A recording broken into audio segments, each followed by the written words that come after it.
Il est 19h03 exactement en Guinée-Conakry, justement, c'est là-bas où nous allons vous parler également de la situation politique très sérieuse avec le coup d'État du pays. Mesdames et messieurs, bonsoir et bienvenue dans votre tranche d'information dominicale de ce 6-5 bien sûr septembre 2021. Installez-vous, bonsoir et bienvenue. Le groupement des leaders spirituels musulmans du Mali de la commune 1 du district de Bamako a organisé un meeting géant pour la paix et la cohésion sociale au Mali. L'événement a été placé sous la haute présidence de son éminence Seyd Cherif Ousmane Madane Haïdara, président de la fêtière islamique du Mali et du groupement. C'était ce samedi 4 septembre 2021 dans l'après-midi à Moussoukunda en présence de plusieurs personnalités politiques, religieuses et coutumières de notre pays. Reportage Amadou Kamara, Fousseni Keita, Ibrahim Koulibaly pour la rédaction. La cérémonie a débuté par la lecture du Saint-Coran, suivie de l'hymne national. أعوذ بالله من الشيطان الرجيم لا إكراه في الدين قد تبين الرشد من الغي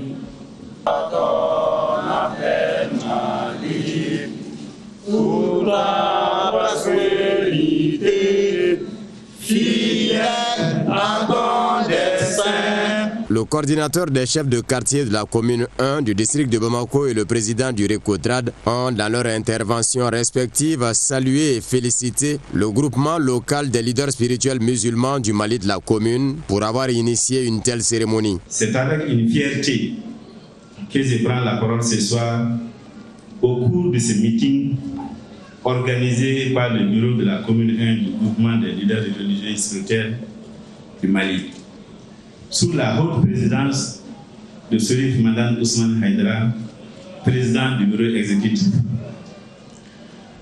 Je suis animé de joie ce soir en recevant les groupements des leaders spirituels du Mali célébrer cette cérémonie sur le territoire de la commune 1.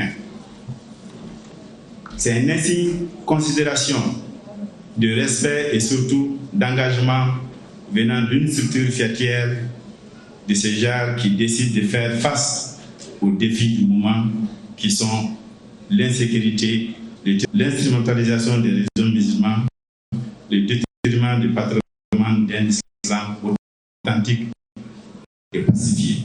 Vous êtes une organisation sérieuse qui fait un travail remarquable pour trouver des solutions aux maux qui mènent notre société. Les représentants des associations Guina Dogon et Tapital Boulakou, l'association des chasseurs et celle des femmes musulmanes du Mali se sont réjouis de cette initiative. Le président du groupement local des leaders spirituels musulmans de la commune 1 du district de Bamako et le président de la commission d'organisation, très émus, ont vivement félicité et remercié les autorités de la commune pour leur implication et engagement constant aux côtés du groupement. L'objet de ce meeting est suite à l'appel du bureau exécutif national qui a ordonné à toutes les communes de faire des activités.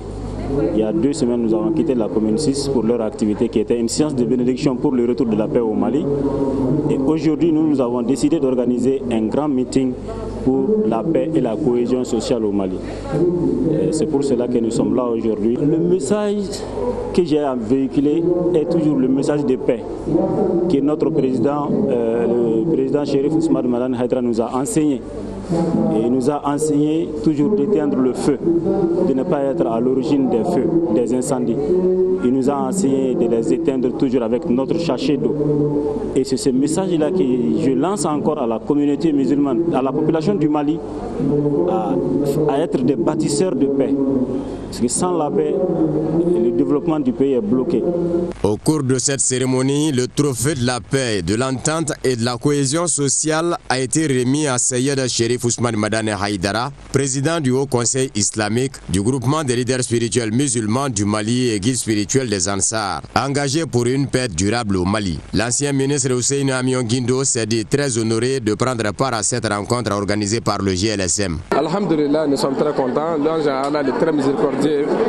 Salut sur le prophète Mohammed sallallahu alayhi wa sallam.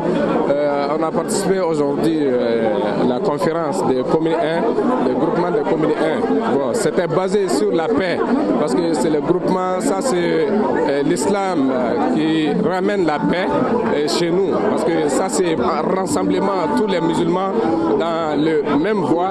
Alhamdulillah, il y avait beaucoup de ministres et de leaders religieux.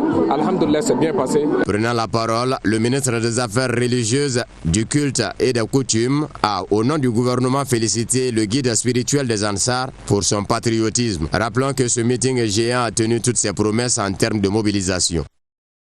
Voilà. Ce meeting est une initiative du groupement de la commune 1 du district de Bamako, justement à la quête d'une paix perpétuelle dans notre pays. Restons toujours dans cet événement où nous allons vous proposer bien sûr les réactions de quelques personnalités présentes à ce meeting. Elles sont au micro de nos reporters. Chérif Ousmane Madane Haïdara, qui est le président du groupement des leaders religieux, alors sous sa présidence, que ses soutiens, donc les autres leaders religieux, organisent un meeting de ce genre pour prôner le vivre ensemble, je pense, ne peut que être salué. Donc nous sommes venus, nous sommes très contents. Nous avons salué Chérif Ousmane Madane Haïdara lui-même, sa sagesse qui a permis aujourd'hui à ce que le Haut Conseil islamique et surtout l'ensemble des musulmans du Mali puissent retrouver le calme après les échauffourées que nous avons vues ces derniers jours. Et aussi donc demander à ce que les politiques prennent l'exemple sur ça, que les travailleurs prennent l'exemple sur ça, donc à tous les niveaux du pays qu'on essaie de prendre l'exemple sur ça, parce que le plus important, ce n'est pas nous dans les grandes villes. Le plus important, c'est que ceux qui sont dans nos campagnes, nos paysans qui ne parviennent plus à cultiver, nos bergers qui ne parviennent plus à se promener avec leurs animaux, les pêcheurs qui ne parviennent plus à aller pêcher, comptent sur nous pour qu'ensemble ici, des villes, on puisse voler à leur secours, on puisse aller les aider. Et si nous restons ici désunis, alors tant pis pour le reste du Mali. Et ça, je pense que nous ne devons pas nous le permettre. Et c'est pourquoi nous sommes venus remercier et saluer cette initiative. D'abord, je remercie le président du groupement des leaders spirituels musulmans, qui est également le président du Haut Conseil islamique du Mali, pour ses multiples efforts dans le sens de la paix et de la cohésion sociale. Le groupement des leaders spirituels, dès que j'ai reçu l'invitation par rapport à l'engagement où il invite l'ensemble du peuple du Mali à la cohésion, gage d'une paix garantie. Pour moi, aujourd'hui, pas de paix sans les hommes. C'est les hommes et les femmes, quand ils se retrouvent, c'est pour apporter des solutions à des problèmes posés. Le Mali traverse une période très très difficile de sa vie. Mais grâce à des initiatives comme celle organisée aujourd'hui par le groupement de la commune 1, Inch'Allah, nous allons trouver la solution. Je suis animé d'un sentiment de fierté pour les valeurs de l'islam que le groupement vient de revivre à travers cette activité. C'est vraiment des épreuves extrêmement dures que le pays traverse. Et c'est un problème d'insécurité, donc de manque de paix, et aussi c'est un problème de manque de cohésion sociale. Donc sous le leadership du guide spirituel Assed Chérif Ousmane Madane Haïdara, que je salue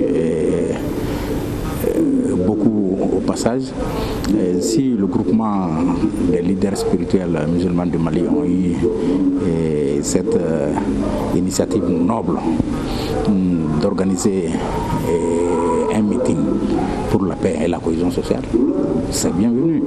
Et l'ensemble des Maliens doit consciencieux, doit prendre part à des événements comme ça pour le Mali aujourd'hui. Heureusement, nous pouvons dire que le meeting a été une réussite totale à partir du moment où l'ensemble des composantes du pays étaient représentées. L'actualité en permanence sur Chérif La TV sous un autre angle. Initiation d'une soixantaine de femmes de la Fiabougou à la savonnerie appelée savon BCA, confectionnée à base du beurre de karité par Vision Nouvelle. L'objectif étant d'outiller ces femmes sur les techniques de transformation de la savonnerie. Cette association contribue à augmenter non seulement le nombre de nos femmes travailleuses qualifiées, mais aussi à lutter contre le chômage des femmes, assurer leur autosuffisance, un geste humanitaire de l'association Vision Nouvelle. Elle œuvre activement depuis quelques années à favoriser l'insertion sociale et professionnelle des jeunes à travers des projets de développement, contribue également à l'amélioration de la culture civique, promu l'égalité entre les sexes, surtout dans le cadre professionnel. À présent, nous vous proposons quelques propos des responsables de la dite association au micro de nos reporters. En tant que femme, si on dit savon fait partie de la vie quotidienne. Donc nous les femmes, on fait tout avec les savons. Que ce soit la lessive, que ce soit prendre le bain, les vaisselles, on fait tout avec le savon.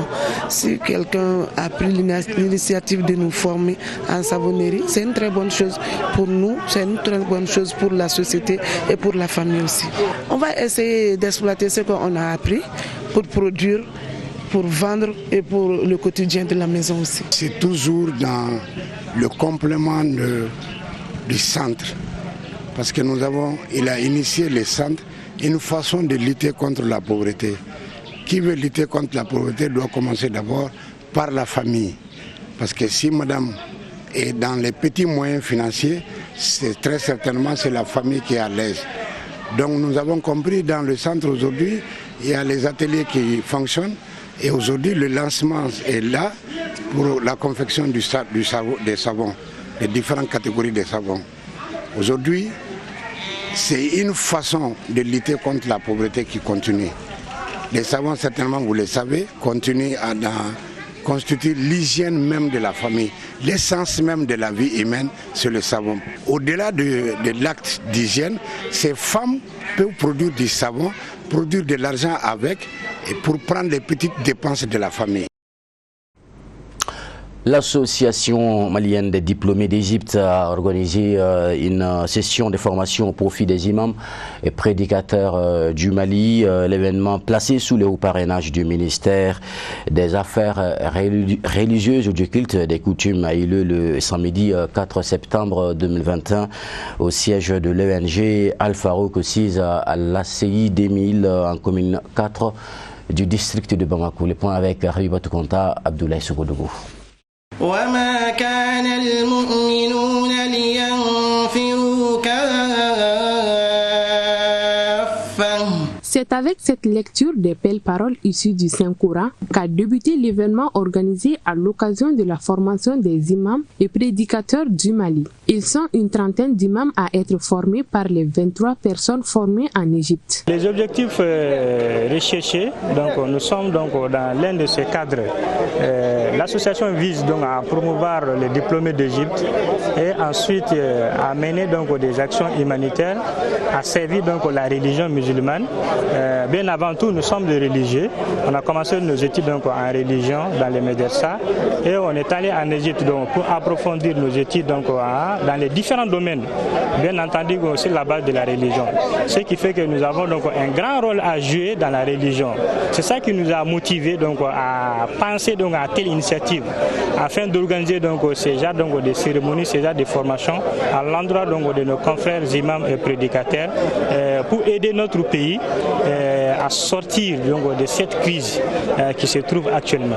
Le vice-président du Haut Conseil islamique du Mali a tout d'abord transmis les salutations du président du Haut Conseil, Assid Chérif Ousmane Madan Haïdara. Quant au ministre, il félicite l'AMAD pour cette belle initiative qui vise à aider le gouvernement dans le développement du pays tout en invitant d'autres à emboîter le pas à cette association. Ce matin, je suis très comblé de joie de voir que l'association des ressortissants de l'Égypte au Mali ont organisé une série de formations dans la lutte contre l'extrémisme violent et le terrorisme.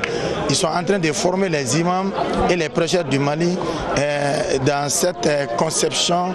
Donc je crois que c'est une belle chose.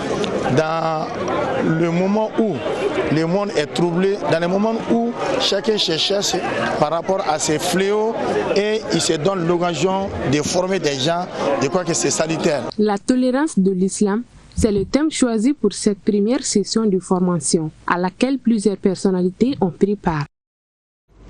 Voilà, avant de se quitter, voici la synthèse de l'actualité internationale qui reste justement marquée par le coup d'état militaire en Guinée-Conakry. Suivons cet en plus bref en image avec Moussa Famba.